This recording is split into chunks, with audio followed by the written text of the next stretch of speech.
Dan bahagia, kami dari kelompok 2 akan mempresentasikan lingkungan pengendalian Responsibility Center. Nama kelompok yang pertama Lilis Alfiana Yaakob, yang kedua Anissa Lisa, yang ketiga Pipen Utami, yang keempat Federica Seran, yang kelima Luciani Angelina Pude. Baik, yang pertama akan dijelaskan oleh teman saya Lilis Alfiana Yaakob. Baik, yang pertama definisi dan tujuan. Struktur pengendalian manajemen merupakan elemen sistem pengendalian manajemen, yaitu tempat berlangsungnya proses pengendalian manajemen. Pada bab ini dibahas tentang lingkungan pengendalian yang mempengaruhi proses pengendalian, berbagai jenis center, teknik pengendalian masing-masing center, serta ukuran kinerja manajer masing-masing center. Center atau pusat pertanggungjawaban merupakan suatu unit organisasi yang dipimpin oleh seorang manajer yang bertanggung jawab pada departemen yang dipimpinnya. Yang berikutnya lagi, pusat pertanggungjawaban.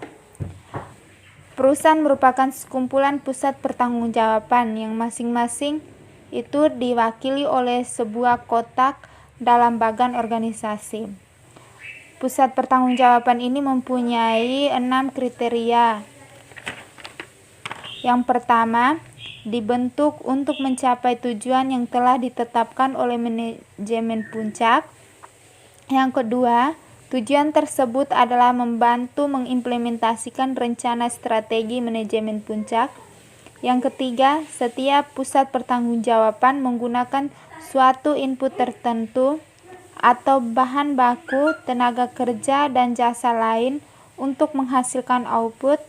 Yang keempat, dalam proses pengerjaannya diperlukan juga modal kerja atau persediaan piutang, peralatan, dan aset lain. Yang kelima, pusat pertanggungjawaban menghasilkan output yang dapat berupa barang atau jasa.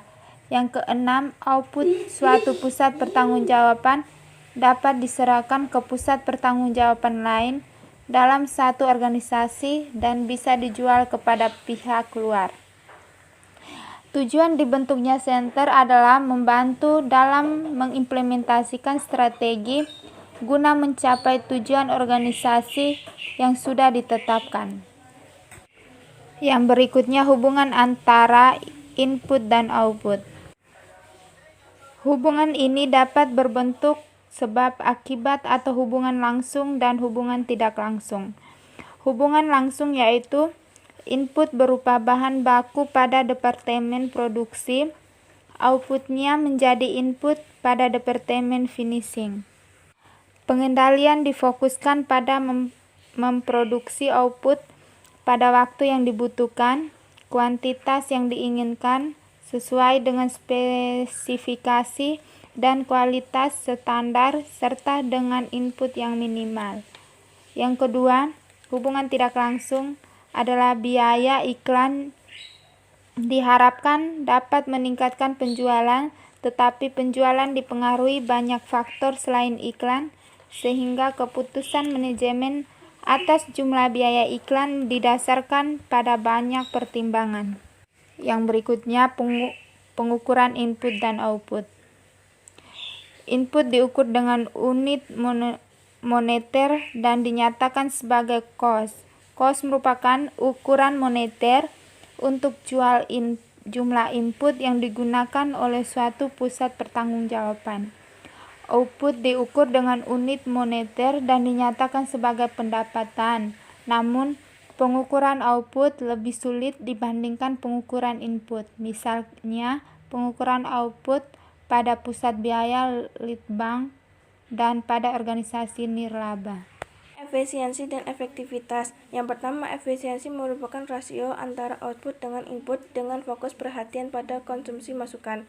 Semakin sedikit input yang digunakan untuk menghasilkan output tertentu, atau semakin banyak output yang dihasilkan dengan input tertentu, maka suatu proses dinyatakan semakin efisien. Dua, efektivitas merupakan hubungan antara output pusat pertanggungjawaban dan tujuannya. Semakin besar kontribusi output terhadap tujuan, maka dapat dikatakan untuk unit tersebut semakin efektif. Selanjutnya, peranan laba dalam pengukuran efisiensi dan efektivitas. Tujuan utama organisasi profit adalah memperoleh laba optimal. Oleh karena itu, laba merupakan tolak ukur penting atas efektivitas. Dengan demikian, laba menjadi ukuran atas efektivitas dan efisiensi. Meskipun dalam praktik sering menghadapi masalah dalam menyeimbangkan kedua ukuran kinerja tersebut. Selanjutnya, tipe-tipe pusat pertanggungjawaban. Pusat pertanggungjawaban dapat diklasifikasikan menjadi 4. Yang pertama, pusat biaya. Yang kedua, pusat pendapatan. Yang tiga, pusat laba. Yang keempat, pusat investasi. Selanjutnya, pusat biaya. Pusat biaya merupakan pusat pertanggungjawaban di mana input atau biaya diukur dalam unit moneter, namun outputnya tidak diukur dalam unit moneter. Pusat biaya ini dapat dibedakan menjadi 2, yaitu biaya teknik dan pusat biaya kebijakan. Karakteristik pengendalian untuk pusat biaya kebijakan. A. Penyusunan anggaran. Dalam penyusunan anggaran pusat biaya kebijakan, tugas utama manajer adalah menentukan volume output yang diinginkan. Teknik ini disebut manajemen by objektif. Ialah proses formal di mana anggaran yang diusulkan untuk mengerjakan tugas tertentu dan pernyataan untuk mengukur apakah tugas tersebut telah diselesaikan. Yang ke B, pengendalian keuangan. Tujuan anggaran biaya kebijakan adalah memungkinkan seorang atasan mengawasi biaya dengan cara partisipasi aktif dalam proses perencanaan. Yang ketiga, ukuran kinerja. Tugas utama manajer pusat bertanggung jawab adalah mencapai output yang ditargetkan. Yang berikut, pusat pendapatan. Ini merupakan pusat bertanggung jawab yang outputnya diukur dalam unit moneter tetapi tidak dihubungkan dengan inputnya. Dalam sebuah organisasi fungsional, departemen pemasaran merupakan pusat pendapatan. Terdapat 3 jenis aktivitas dalam organisasi pemasaran dan sebagai konsekuensinya terdapat 3 ukuran. Yang pertama, aktivitas logistik. Yang kedua, aktivitas penciptaan pendapatan. Yang ketiga, aktivitas pencarian pelanggan. Yang berikut, pusat laba. Pusat laba merupakan suatu pusat pertanggungjawaban yang prestasi manajernya diukur dari laba yang diperoleh dalam suatu periode tertentu. Dalam pusat laba ini, ukuran biaya yang digunakan secara formal karena laba merupakan selisih antara pendapatan dan biaya. Pembentukan pusat laba sebagai bentuk organisasi divisi akan memberikan keuntungan. Yang pertama, kualitas dan kecepatan. Yang kedua, manajer pusat bisa mengarahkan perhatiannya kepada hal-hal yang bersifat strategis. Yang ketiga, kesadaran terhadap laba yang merupakan salah satu tujuan perusahaan. Secara garis besar, pembentukan pusat laba dapat dilakukan untuk tipe perusahaan. Yang pertama, perusahaan konglomerat. Kedua, perusahaan single industri atau multiproduk. Yang ketiga, perusahaan yang terintegrasi.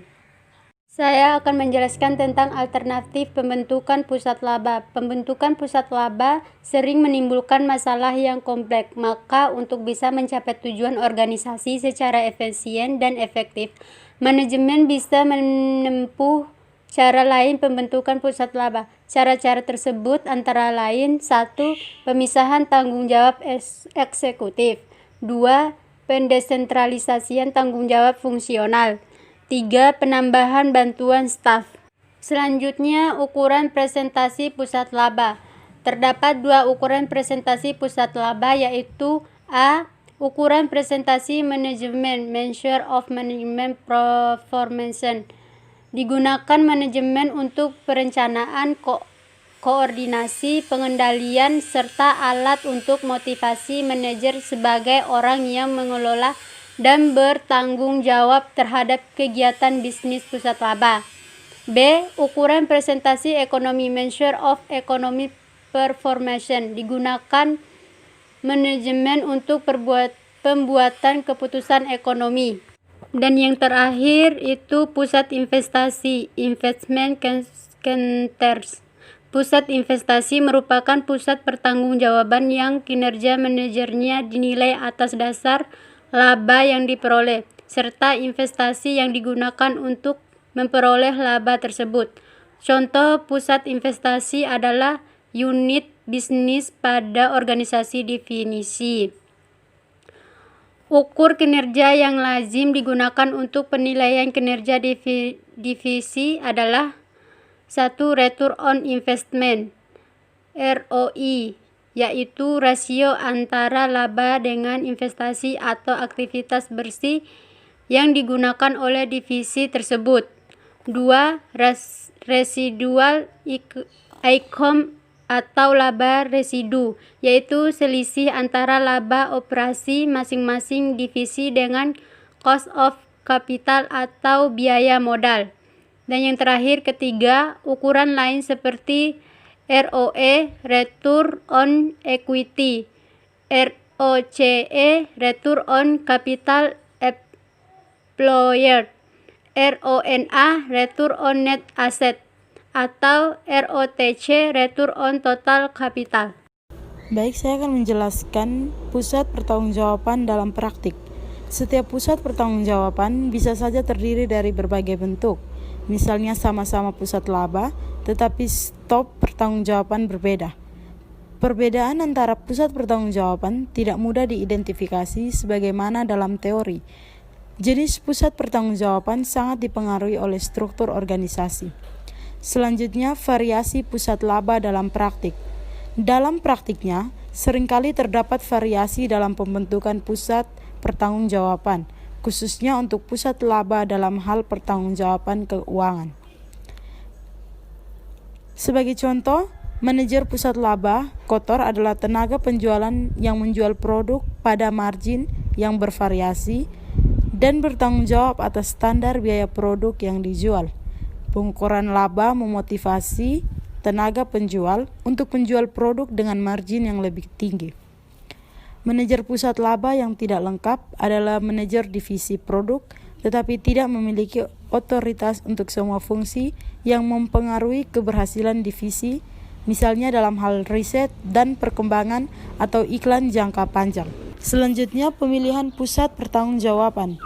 4 tipe pusat pertanggungjawaban tersebut menunjukkan luas lingkup pertanggungjawaban keuangan. Manajer pusat pendapatan dan biaya pertanggungjawaban tidak hanya pada satu, melainkan pada beberapa bagian dalam laporan rugi laba. Manajer pusat laba bertanggung jawab terhadap beberapa pendapat dan beberapa bagian biaya. Manajer pusat investasi bertanggung jawab untuk pengukuran laba yang dikaitkan secara langsung dengan investasi yang digunakan dalam menghasilkan laba tersebut. Dalam praktik, selalu ada biaya bersama dan pendapatan bersama yang harus dialokasikan secara adil ke masing-masing pusat pertanggungjawaban. Sebagian besar struktur pusat pertanggungjawaban keuangan bertetapan dengan area kewenangan manajer, dan area kewenangan manajer itu ditentukan oleh struktur organisasi dan kebijakan yang menetapkan hal keputusan manajer. Namun keputusan mengenai struktur organisasi tidak memerlukan keputusan pendahuluan mengenai ide pusat pertanggungjawaban yang seharusnya digunakan. Keputusan mengenai struktur pertanggungjawaban dapat dilakukan pertama kali. Sebagai contoh, keinginan untuk memiliki manajer yang membuat trade-off antara pendapatan dan biaya yang akan mengarahkan pada struktur divisi dan organisasi. Untuk itu, harus ada hubungan yang erat antara keputusan mengenai struktur organisasi dan pusat pertanggungjawaban. Terima kasih dari kelompok kami. Salam.